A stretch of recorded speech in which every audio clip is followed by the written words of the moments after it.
Good morning everyone. Shanti Kunj online classes में आपका स्वागत है। तो बच्चों, आज हमारा चैप्टर नंबर है 14 और इसका नेम है ग्रहण और ज्वार भाटा। तो आज हम ग्रहण कैसे होता है और ज्वार भाटा कैसे बनता है इसके बारे में पढ़ेंगे। तो पेज नंबर अपनी बुक का निकाल लीजिए 76। प्रत्येक वस्तु जो किसी भी प्रकाश स्रोत से प्रकाश प्राप्त करती है छाया बनती है। आपने देखी होगी ना छाया, जिसे हम बोलते हैं हमारी परछाई। तो वो कैसे बनती है? जब कोई प्रकाश स्रोत से प्रकाश प्राप्त होता है किसी वस्तु के ऊपर तो उसकी दूसरी तरफ क्या बनती है? छाया। जब प्रकाश के रास्ते में कोई वस्तु आ जाती है और प्रकाश इसके आर पार नहीं जा पाता तो एक छाया बन जाती है। कई बार आपके हाथों और उंगलियों की भिन्न भिन्न गतियों से बड़ी रोचक छायाएं बनती है। जैसे कि आप इस पिक्चर में देख सकते हैं ना, इन्होंने एक हाथ को इस तरह से किया है और ये हमको दिख रहा है ना किसी एक जैसे कोई जानवर हो उसकी छाया लग रही है ना, ऐसे ही इसने हाथों को इस तरह से कर रखा है, ऐसे लग रहा है ना कोई सांप हो। तो इस तरह से हम बहुत सारी छाया अपने हाथों से बनाकर खुश होते हैं। गहरी और हल्की छायाएं। तो गहरी और हल्की छायाएं कैसे बनती हैं? छाया लंबी या छोटी, गहरी या हल्की हो सकती है, जो प्रकाश के स्रोत की स्थिति पर निर्भर करती है। जब दोपहर को सूर्य सिर पर होता है तो आपकी छाया सबसे गहरी और सबसे छोटी होगी। जैसे कि ये दोपहर का एक चित्र दिख रहा है ना, तो इसमें देखो इस बच्चे की छाया कितनी छोटी और इसके एकदम पास में ही है। तो इसे बोलते हैं हम सबसे गहरी और सबसे छोटी छाया। सुबह और शाम को छाया लंबी होती है किंतु ये हल्की दिखाई पड़ती है। सुबह के समय देखो, और बच्चों ये सूरज हमारा पूरब से उगता है ना। इस बच्चे की छाया लंबी दिख रही है और दिशा देखो कौन सी दिशा में है? उत्तर दिशा में है। इसी तरह से शाम को छाया कैसी दिख रही है? देखो लंबी है लेकिन हल्की है। और सूरज कौन सी दिशा में छुपता है? पश्चिम दिशा में छुपता है। जब वस्तु प्रकाश के स्रोत के निकट होती है तो उसकी छाया लंबी होती है। जब वस्तु प्रकाश के स्रोत से दूर होती है तो उसकी छाया कैसी हो जाती है? छोटी हो जाती है। यानी वस्तु प्रकाश से जितनी दूर रखी होगी उसकी छाया उतनी ही छोटी होती चली जाती है। आकाश में ऊंचाई पर उड़ते हुए पक्षी की छाया भूमि पर नहीं पड़ती। प्रकाश के स्रोत सूर्य और पक्षी के बीच की दूरी बहुत अधिक होती है, इस वजह से ऐसा नहीं हो पाता। पक्षी और पृथ्वी के बीच की दूरी भी काफी अधिक है। पक्षी की छाया थोड़ी दूर पर समाप्त हो जाती है और पृथ्वी पर दिखाई नहीं दे पाती है। तो बच्चों छाया समझ में आया, छाया कैसे बनती है? ठीक है। अगला टॉपिक है ग्रहण। ग्रहण कैसे होता है और ग्रहण होता क्या है पहले हम ये समझते हैं। जब सूर्य, पृथ्वी और चंद्रमा सीधे एक पंक्ति में होते हैं तथा सूर्य का प्रकाश पृथ्वी और चंद्रमा पर पड़ता है, उनकी छायाएं बन जाती हैं। छायाओं के कारण चंद्रमा या सूर्य पृथ्वी के कुछ भाग पर कुछ समय के लिए दिखाई नहीं देते। इसे ही हम क्या बोलते हैं? ग्रहण कहते हैं। यानी चंद्रमा और सूर्य पृथ्वी के कुछ भाग पर दिखाई नहीं देते थोड़े समय के लिए, और उनको हम क्या बोलेंगे? ग्रहण बोलते हैं। चंद्र ग्रहण। चंद्र ग्रहण कैसे बनता है? चंद्रमा पृथ्वी की परिक्रमा करता है। ये पृथ्वी के चारों ओर एक बार जाने में 29 दिन लगाता है। परिक्रमा करते समय कभी कभी सूर्य, पृथ्वी और चंद्रमा एक सीधी रेखा में आ जाते हैं। जैसे इसमें दिख रहा है ना, सूर्य, पृथ्वी और चंद्रमा ये तीनों एक सीधी रेखा में परिक्रमा करते करते पहुंच गए। फिर चंद्रमा पृथ्वी की गहरी छाया ए में आ जाता है। यानी सूर्य, पृथ्वी और चंद्रमा, पृथ्वी की गहरी छाया में कौन आ गया? चंद्रमा आ गया। अब क्या होता है? किंतु जब चंद्रमा पृथ्वी की गहरी छाया में आ जाता है और दिखाई नहीं पड़ता, उसे हम बोलते हैं पूर्ण चंद्र ग्रहण। और जब चंद्रमा हल्की छाया के भाग यानी बीसी, जैसे कि इस चित्र में आप देख रहे होंगे, इसमें ये हमारा सूर्य है, ये पृथ्वी है और ये चंद्रमा के कुछ भाग दिखाई दिए गए हैं। ये ए भाग है जो पृथ्वी के एकदम सीध में है, और फिर बी और सी, और ये है ई और डी भाग। अब आपको ध्यान से ये देखना है कि आंशिक चंद्र ग्रहण क्या होता है और कैसे पड़ता है। जब चंद्रमा हल्की छाया के भाग, हल्की छाया कौन सी पड़ रही है पृथ्वी की, ये देखो बी में हल्की छाया होती है और सी में भी होती है। इस टाइम पे क्या होता है, इस टाइम पर ही जो चंद्र ग्रहण होता है उसे बोलते हैं आंशिक चंद्र ग्रहण। जब चंद्रमा पृथ्वी की छाया के बाहर यानी डी और ई पोर्शन में, देखो इस पोर्शन में पहुंचता है, इसमें आता है, तो ये पूर्णतया स्पष्ट दिखाई पड़ता है और इसे बोलते हैं हम चंद्र ग्रहण समाप्त हो गया। क्योंकि इस स्थिति में चंद्रमा का प्रकाशित यानी सूर्य का प्रकाश ग्रहण करने वाला भाग पृथ्वी की ओर होता है, अतः पूर्णमासी को सूर्य, पृथ्वी और चंद्रग्रहण केवल पूर्णमासी के दिन ही होता है, किंतु प्रत्येक पूर्णमासी को चंद्रग्रहण नहीं होता, क्योंकि प्रत्येक पूर्णमासी को सूर्य, पृथ्वी और चंद्रमा एक सीधी रेखा में नहीं होते। पूर्णमासी के दिन में रात सम्मिलित है। चंद्र ग्रहण के समय पृथ्वी के विभिन्न स्थानों पर दिन या रात हो सकती है, अतः चंद्र ग्रहण पूर्णमासी के दिन ही होता है, किंतु ये केवल उन स्थानों पर दिखाई पड़ता है जहां पूर्णमासी की रात होती है। तो बच्चों अब पढ़ेंगे सूर्य ग्रहण। सूर्य ग्रहण कैसे होता है, देखो जब पृथ्वी की भांति चंद्रमा पर सूर्य का प्रकाश पड़ता है तो इसकी छाया पड़ती है। चंद्रमा द्वारा पृथ्वी की परिक्रमा करते समय कभी कभी सूर्य, चंद्रमा और पृथ्वी एक सीधी रेखा में होते हैं। चंद्रमा द्वारा डाली गई गहरी छाया पृथ्वी के किसी भाग ए पर पड़ती है। इस भाग के लोगों को सूर्य दिखाई नहीं देने से पूर्ण सूर्य ग्रहण होता है। देखो जब सूर्य, चंद्रमा और पृथ्वी ये तीनों एक सीधी रेखा में आ जाते हैं, देखो उसमें भी क्या हो रहा था, तीनों सीधी रेखा में आ रहे थे, लेकिन सूर्य और चंद्रमा के बीच में कौन आ रहा था, पृथ्वी। तो जब सूर्य और चंद्रमा के बीच में पृथ्वी आ जाए उसे बोलेंगे हम चंद्र ग्रहण। सूर्य और चंद्रमा के बीच में अगर पृथ्वी आ जाए तो बोलेंगे चंद्र ग्रहण, और अगर सूर्य और पृथ्वी के बीच में चंद्रमा आ जाए तो उसे बोलेंगे हम सूर्य ग्रहण। तो इसमें क्या होगा, जब सूर्य का प्रकाश चंद्रमा के एक भाग पर पड़ता है, फिर चंद्रमा की छाया पृथ्वी के किसी एक भाग, मान लो ये पृथ्वी के केंद्र का भाग है, तो इस भाग पर जब इसकी छाया पड़ रही है तब यहाँ पर क्या होगा, लोगों को सूर्य पूरी तरह से दिखाई नहीं देगा, तो इसे बोलेंगे हम पूर्ण सूर्य ग्रहण। पृथ्वी के भाग और BC यानी भाग BC यहाँ दिख रहा है ना, ये वाला भाग और ये वाला भाग, यानी पृथ्वी का ये वाला हिस्सा और ये वाला हिस्सा, इसमें क्या होगा, चंद्रमा की छाया हल्की होती है और इसे हम क्या बोलेंगे, आंशिक सूर्य ग्रहण बोलते हैं। यानी इस भाग में हम सूर्य ग्रहण कैसे बोलेंगे कि यहाँ पर थोड़ा आंशिक हो रहा है, मतलब आंशिक सूर्य ग्रहण पड़ रहा है।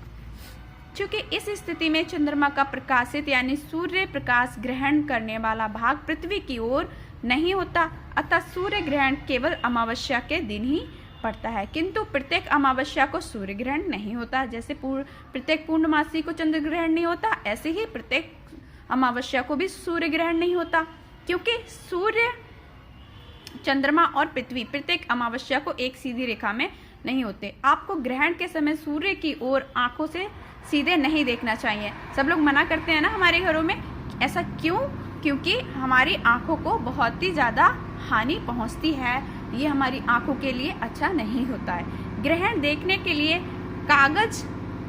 काजल चढ़े काले या गहरे रंग के कांच का प्रयोग करना चाहिए। जो स्पेशल टाइप के चश्मे होते हैं उनका भी प्रयोग हम कर सकते हैं। तो बच्चों आई होप आपको सूर्य ग्रहण और चंद्र ग्रहण समझ में आया होगा। अब हम पढ़ेंगे ग्रहण के उपयोग, यानी ग्रहण के क्या क्या उपयोग हो सकते हैं। सूर्य को देखते रहना संभव नहीं है, किंतु क्योंकि सूर्य कैसा है, बहुत ही ज़्यादा चमकीला है। आपने देखा होगा जब सूर्य की तरफ देखते हैं तो हमारी आंखें कैसी हो जाती हैं, एकदम से कुछ दिखाई नहीं देता। क्योंकि पूर्ण सूर्य ग्रहण चमक को समाप्त कर देता है। वैज्ञानिक एक समय सूर्य की बाहरी परत जिसे प्रभा मंडल का अध्ययन करते हैं, तो जलती हुई गैसों का एक मंडल है। अत्रि नामक भारतीय खगोलविद ने सूर्य ग्रहण के दौरान सूर्य के प्रभाव मंडल में रंग परिवर्तन का विस्तार से निरीक्षण किया गया है। तो क्या होता है कि जब सूर्य समाप्त हो जाता है उसके बाद में क्या होता है कि उसकी सूर्य की जो बाहरी परत है जिसे हम प्रभा मंडल कहते हैं, उसमें जलती हुई गैसों का एक मंडल होता है, एक पूरा एरिया होता है। खगोलविद सूर्य ग्रहण होने की पहले से भविष्यवाणी कर सकते हैं। आपने देखा होगा कि हमें पहले से ही पता चल जाता है, न्यूज़पेपर या टेलीविज़न में पहले ही बता देते हैं कि सूर्य ग्रहण या चंद्र ग्रहण होने वाला है और किस तारीख को होने वाला है। तो ये हमें कौन बताते हैं? जो खगोलविद होते हैं वो बताते हैं। तो भारतीय ज्योतिष गणना से भी हमें ग्रहण की तारीख और समय की भविष्यवाणी की जाती है। ज्वार भाटा, ज्वार भाटा क्या होता है? समुद्र के जल में प्रतिदिन 2 बार जल के उतार चढ़ाव को हम ज्वार भाटा कहते हैं। जब जल चढ़ता है तो इसे हम ज्वार कहते हैं और जब जल उतरता है तो इसे हम भाटा कहते हैं। ज्वार और भाटा के समय जल के स्तर में अंतर 1 मीटर से लगभग 15 मीटर तक का हो जाता है। ज्वार भाटा समझ में आया? क्या होता है कि जब हमारा समुद्र का जल ऊपर की तरफ चढ़ने लगता है तो उसे ज्वार बोलते हैं और जब उतरने लगता है उसे भाटा बोलते हैं। आखिर ये ज्वार भाटा आता कैसे है, बनता कैसे है? सूर्य और चंद्रमा दोनों पृथ्वी के समुद्र जल को अपनी ओर खींचते हैं। चंद्रमा सूर्य की अपेक्षा पृथ्वी के अधिक निकट है, अतः चंद्रमा के गुरुत्व का प्रभाव अधिक होता है। चंद्रमा पृथ्वी के चारों ओर घूमता है और इसका गुरुत्व पृथ्वी के भूमि और जल दोनों को अपनी ओर खींचता है। खींचने का प्रभाव जल पर हमेशा अधिक होता है। अब चित्र को देखिए, ये देखो यहाँ पर एक चित्र दिखाए गए हैं। तो इसमें ये क्या है? ये हमारी पृथ्वी है और इसके चारों ओर ये घूम रही है। ये हमारा सूरज है। पृथ्वी ए भाग के जल को चंद्रमा द्वारा खींचने पर ज्वार आता है। इसी समय पृथ्वी भी थोड़ी सी चंद्रमा की ओर खींचती है, जिससे पृथ्वी के सी भाग जो चंद्रमा से दूर है, ये दिख रहा है ना, सी भाग, ये चंद्रमा से दूर होता है। पर जब ज्वार आता है भाग बी और डी पर भाटा होता है। भाग बी और डी पर क्या होता है? भाटा होता है जब जल उतरता है, क्योंकि इधर का जल ज्वार के क्षेत्र की ओर खींच जाता है।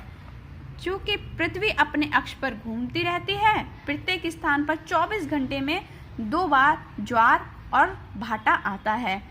अधिक स्पष्ट तथ्य यह है कि प्रत्येक 24 घंटे और 24 मिनट के बाद ज्वार भाटा आता रहता है। तो पता चला ना कि ज्वार भाटा कब आता है?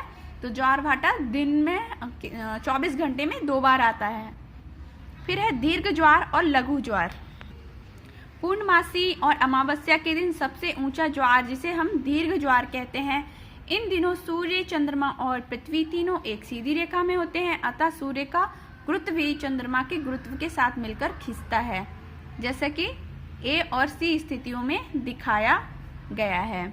जब सूर्य और चंद्रमा एक दूसरे से समकोण पर होते हैं तब ज्वार अपने सबसे कम स्तर पर होता है, किंतु ये भाटा नहीं होता, ये लघु ज्वार कहलाता है, जैसा कि चित्र ए और सी की स्थितियों में दिखाया गया है। ए और सी की स्थितियों में क्या दिखाया गया है कि यहाँ पर ज्वार उतर रहा है, जिसे हम लघु ज्वार कहते हैं। तो बच्चों, हमारा चैप्टर कंप्लीट होता है। अब हम अभ्यास करेंगे। पहला क्वेश्चन देखिए, सही विकल्प पर सही का निशान लगाना है। प्रातःकाल वस्तु की छाया बनती है उत्तर दिशा में।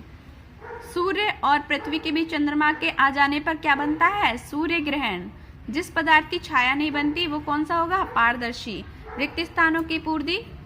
सूर्य ग्रहण के समय सूर्य हमारी आंखों के लिए हानिकारक है। चंद्र ग्रहण एक विशेष पूर्णमासी के दिन होता है।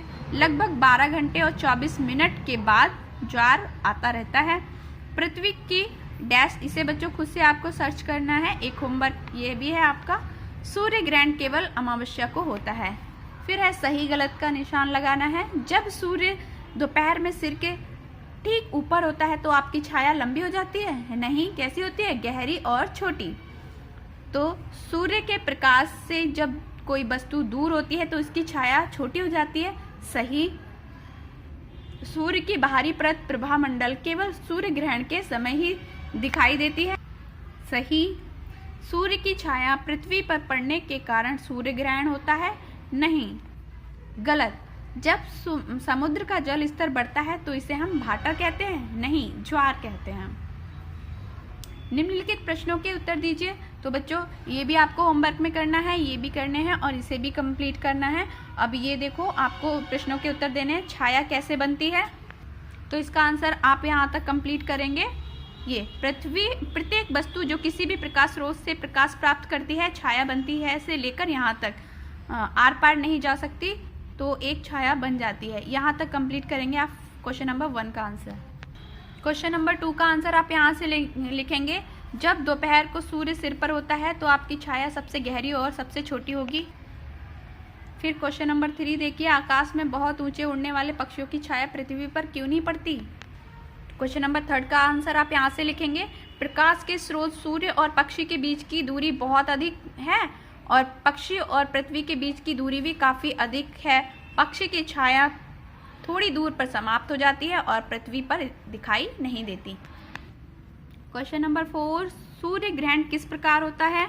इसके लिए आप यहाँ से लिखेंगे, जब पृथ्वी की भांति चंद्रमा पर सूर्य का प्रकाश पड़ता है से लेकर पूर्ण सूर्य ग्रहण होता है। और आपको ये चित्र भी बनाना है पूरा। फिर क्वेश्चन, प्रत्येक अमावस्या को सूर्य ग्रहण क्यों नहीं होता। क्वेश्चन नंबर 5 का आंसर आप यहाँ से लिखेंगे, सूर्य ग्रहण केवल अमावस्या के दिन ही होता है से लेकर यहाँ तक सीधी रेखा में नहीं होते। तब लास्ट क्वेश्चन देखिए, ज्वार और भाटा किस प्रकार होते हैं। तो बच्चों इसका आंसर आप यहाँ से लिखेंगे, पहले लिखेंगे सूर्य और चंद्रमा दोनों पृथ्वी के समुद्र जल को अपनी ओर खींचते हैं से लेकर यहाँ तक खींचने का प्रभाव जल पर हमेशा अधिक होता है।